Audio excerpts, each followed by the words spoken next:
14 வயசுல இருந்து நான் அரசியல் இருக்கிறேன். 14 வயசுல இருந்து 50 ஆண்டு தொடர் உழைப்பால ஒரு பேரியக்கத்துடைய தலைவர் என்ற பொறுப்பை அடைந்திருக்கிறேன். சட்டமன்ற உறுப்பினரா, மேயரா, அமைச்சரா, துணை முதலமைச்சரா, எதிர்கட்சி தலைவரா, இன்று முதலமைச்சராக இருக்கிறான்.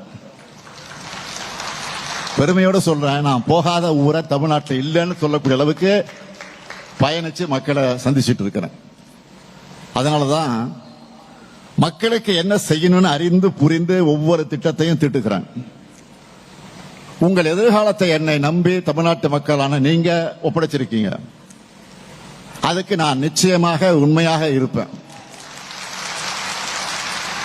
உங்க நம்பிக்கையை காப்பாற்றுற மாதிரி தான் நான் உழைச்சிக்கிட்டு இருக்கிறேன். இன்னும் சொல்லட்டுமா,